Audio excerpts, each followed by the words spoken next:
O terceiro raio, da inteligência ativa.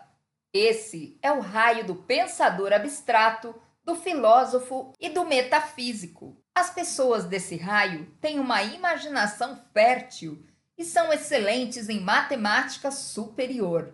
Elas sonham e teorizam idealisticamente. Elas percebem todos os ângulos de uma questão de maneira lúcida.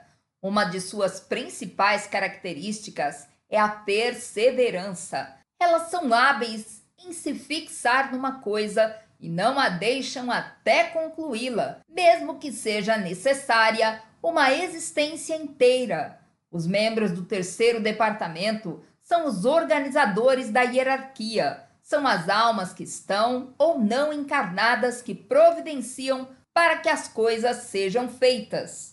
Seu método de busca do caminho espiritual é através do trabalho filosófico e metafísico profundo, até alcançarem a realização. Thomas Edison foi um exemplo notável de um tipo do terceiro raio. Outros foram Eleanor Roosevelt, Paramahansa Yogananda e Ernest Holmes. Os tipos do terceiro raio muitas vezes são perfeccionistas. Eles podem ignorar tudo, exceto seus projetos favoritos, que executarão com grande precisão. Tendem a ser independentes. Sob o aspecto negativo, eles têm a capacidade de fazer com que todos compartilhem suas próprias percepções. Eles são equilibrados, concretos, lógicos, lúcidos e organizados. Entretanto, nem sempre têm consciência das consequências. Uma das suas grandes habilidades é manterem-se fiéis na busca da perfeição e da verdadeira divindade, não se desviando dessa direção até que a meta seja alcançada.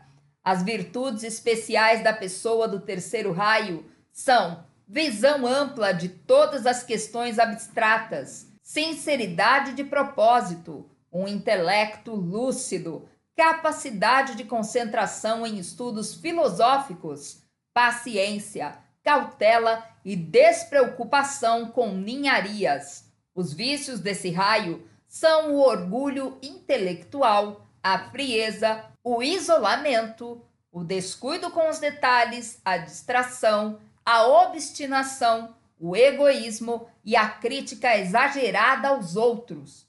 As virtudes a serem adquiridas são a simpatia, a tolerância, a devoção, a precisão, a energia e o senso comum.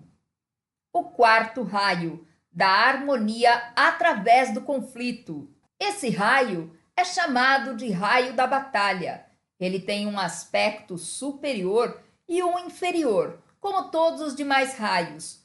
Quando esse raio é governado pelo eu inferior, o resultado é o conflito e a destruição. Quando é governado pelo eu superior, o resultado é a harmonia. O quarto raio tem relação com o corpo emocional, com o chakra do plexo solar e com a existência física. Ele tem a qualidade do reflexo intenso, a qual, num certo sentido, obriga a pessoa a olhar para aquilo que ela ainda não concluiu. Nesse sentido, ele funciona como se fosse um espelho. Sua cor é o verde esmeralda. Esse raio está muito ligado às artes. Algumas das mais belas obras de arte, da música e da escultura deste planeta foram criadas por pessoas do aspecto superior deste raio. Mozart, Leonardo da Vinci, Richard Strauss e Rubens tinham todos uma grande quantidade de energia do quarto raio. Mozart, acredite ou não, tinha a alma, a personalidade, a mente e o corpo emocional no quarto raio naquela encarnação. O perigo desse raio é a possibilidade de enredar-se no corpo emocional, tendência da maioria das pessoas. É por isso que o quarto raio trabalha bem com o primeiro raio da vontade, com o terceiro ou com o quinto raio, que são de uma natureza mais mental. A pessoa do quarto raio precisa desses raios para manter-se equilibrada. Djalku mencionou que esse raio parece produzir um equilíbrio semelhante sobre as qualidades descritas no Oriente como rajas, atividade, e tamas, inércia. A pessoa comum vive em combate mortal entre essas duas energias até alcançar a infusão e a fusão da alma. Exemplos desse tipo são Vincent van Gogh e Pablo Picasso. Eles tinham uma grande habilidade artística, mas não tinham equilíbrio nos aspectos mental, emocional e da alma, o que os tornou extraordinários num nível, mas absolutamente atormentados em outro. A pessoa do quarto raio muitas vezes vive numa montanha russa emocional, até que possa alcançar a serenidade da mente. O estudo do Bhagavad Gita pode oferecer um bom modelo de ensino para a pessoa do quarto raio. Como as pessoas do quarto raio estão muito ligadas à terra e à estética, muitas vezes elas têm dificuldade para meditar e dedicar-se à espiritualidade. Os tipos do quarto raio costumam estar muito voltados para uma série de atividades físicas, como caminhadas, alpinismo, equitação, automobilismo e as relacionadas com animais. Isso é bom, desde que essas atividades estejam em equilíbrio com os aspectos espirituais. Um dos perigos para as pessoas do quarto raio é que elas tendem a se tornar manipuladoras.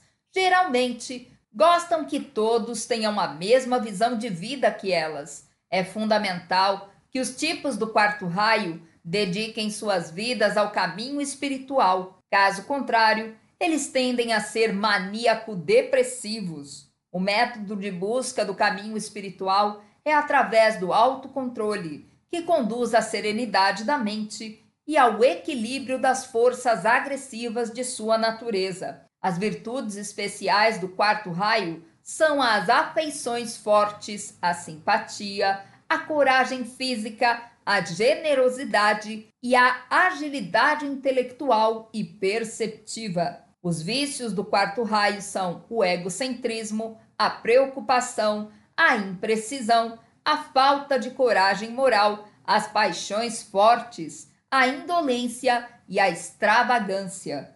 As virtudes a serem adquiridas são a serenidade, a confiança, o autocontrole, a pureza, o altruísmo, a exatidão e o equilíbrio mental e moral.